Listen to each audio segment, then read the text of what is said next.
Good morning students. आज हम बता रहे हैं आप लोगों को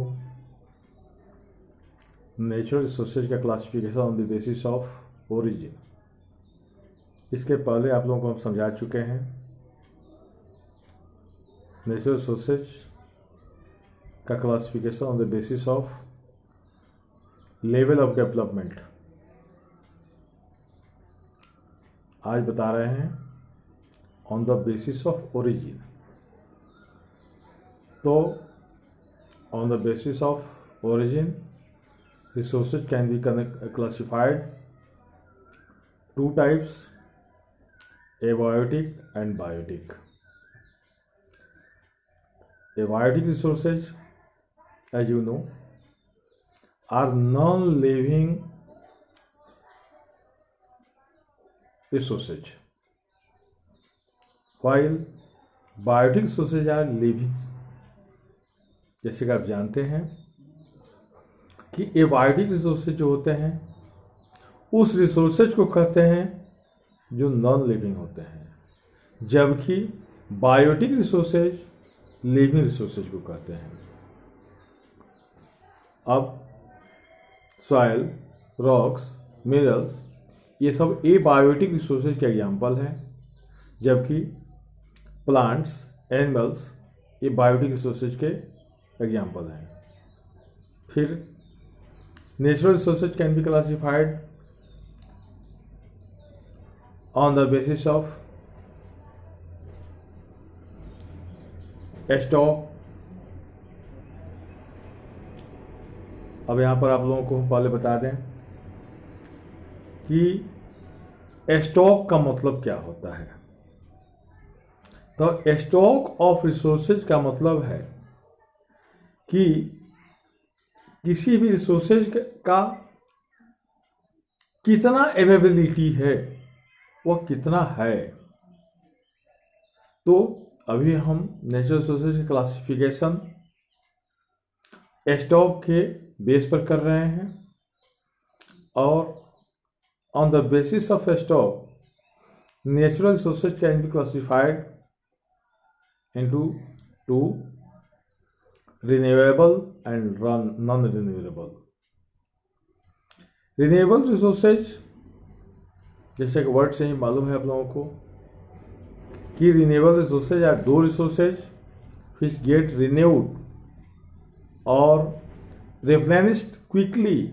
वह तुरंत शीघ्र रिन्यूड हो जाता है, दोबारा बन जाता है, या फिर रिप्लेनिश हो जाता है यानी दोबारा तैयार हो जाता है यूज करने के बाद। कुछ ऐसे रिन्यूएबल रिसोर्सेज हैं जिसका रिन्यू बहुत ज़्यादा जल्दी होता है, या दूसरे वर्ड में आप कह सकते हैं कि वह अनलिमिटेड है, जिसका जो कभी ख़त्म नहीं होगा, या हमारे ह्यूमन एक्टिविटी से अनएफेक्टेड है, हमारे किसी भी एक्टिविटी से वो इफेक्टेड नहीं होते हैं। जैसे solar energy, solar resources, wind resources, ये हमारे किसी भी एक्टिविटी से खत्म नहीं होते हैं, ये बर्बाद नहीं होते हैं। हाँ, careless use of certain renewable resources, जिसको हम केयरलेस ढंग से यूज करते हैं, बिना ध्यान दिए हुए यूज करते हैं। कुछ ऐसे रिसोर्सेज हैं उनका स्टॉक अनलिमिटेड होते हुए भी वे जल्दी रिन्यू नहीं हो पाते हैं। वे रिन्यूएबल रिसोर्सेज हैं फिर भी रिन्यू जल्दी नहीं हो पाते हैं, जैसे वाटर, सॉइल, फॉरेस्ट, ये सब के सब रिन्यूएबल रिसोर्सेज हैं। लेकिन अगर हम उसका केयरलेस यूज करें, उस पर ध्यान बिना दिए हुए यूज करें, अननेसेसरी उसको हम वेस्ट करें, बर्बाद करें, तो वह एक दिन उसकी कमी हो जाएगी। जैसे आप रोज सुनते होंगे वाटर शॉर्टेज, आज पूरे वर्ल्ड के बहुत सारे ऐसे पार्ट हैं जो वाटर शॉर्टेज के प्रॉब्लम से गुजर रहे हैं, सफ़र कर रहे हैं, इसलिए कि उसको उतनी क्विकली भी रिन्यू नहीं हो पाते हैं, और यदि उसका हम केयरलेस यूज करते रहें तो वे नॉन रिन्यूएबल जैसा हो जाएंगे, यानी वे जितना हम यूज किए उतना क्वांटिटी में वो रिन्यू नहीं हो पाए।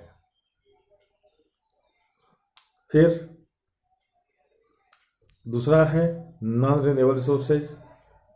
तो non renewable resources are those resources which have a limited stock।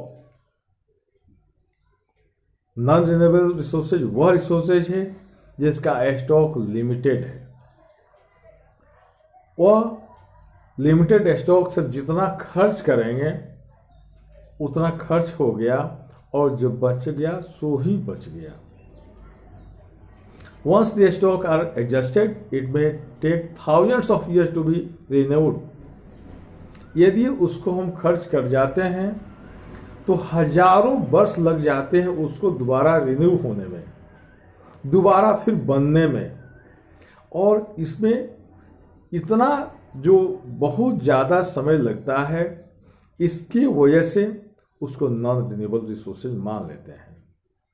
है रिन्यूएबल रिसोर्सेज बट उसको मानते हैं नॉन रिन्यूएबल रिसोर्सेज, जैसे कोल, कोयला, पेट्रोलियम, नेचुरल गैस, ये सब के सब रिन्यूएबल तो हैं बट थाउजेंड्स ऑफ ईयर्स इसमें लग जाते हैं इसको रिन्यू होने में, इसलिए इसको नॉन रिन्यूएबल रिसोर्स मानते हैं या इसका लिमिटेड स्टॉक मानते हैं।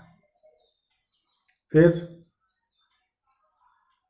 Natural resources can be classified on the basis of distribution into two parts, eukaryotic resources and localized। Distribution के बेस पर इसको हम दो पार्ट में डिवाइड कर सकते हैं, eukaryotic और localized। अब दो resources which are found everywhere like air, earth, that is called eukaryotic resources। जो रिसोर्सेज चारों तरफ पाए जाते हैं उसको हम बोलते हैं eukaryotic रिसोर्सेज, जिसको हम सांस ले सकते हैं, या एयर है, सन रेज है, यह eukaryotic रिसोर्सेज हुआ। दूसरा है लोकलाइज्ड रिसोर्सेज। लोकलाइज्ड रिसोर्सेज वह रिसोर्सेज है जो किसी पार्टिकुलर एरिया में होते हैं और कुछ पार्टिकुलर एरिया में नहीं होते हैं। कुछ ऐसे रिसोर्सेज हैं नेचुरल रिसोर्सेज जो यहाँ है लेकिन वहाँ नहीं है, कुछ वहाँ है यहाँ नहीं है। तो ये लोकल लेवल पर, country to country, place to place ये वैरी करता है। तो इस तरह के रिसोर्सेज को लोकलाइज्ड रिसोर्सेज कहते हैं। अब ये आप सोच सकते हैं कि ऐसा होता क्यों है। तो देखिए, the distribution of natural resources depends upon number of physical factors like terrain, climate, altitude. यह जो नेचुरल रिसोर्सेज है या कई चीज़ों पर डिपेंड करते हैं। टेरेन, किसी पार्टिकुलर प्लेस, ज्योग्राफिकल प्लेस, भूभाग, जमीन का वह पार्ट पर डिपेंड करता है, वहाँ के क्लाइमेट पर डिपेंड करता है, एल्टीट्यूड पर डिपेंड करता है। तो ये लोकलाइज्ड रिसोर्सेज हुआ। अब फिर एक बहुत बड़ा जो फैक्टर है, बहुत बड़ा जो पॉइंट्स है, वह है ह्यूमन मेड रिसोर्सेज।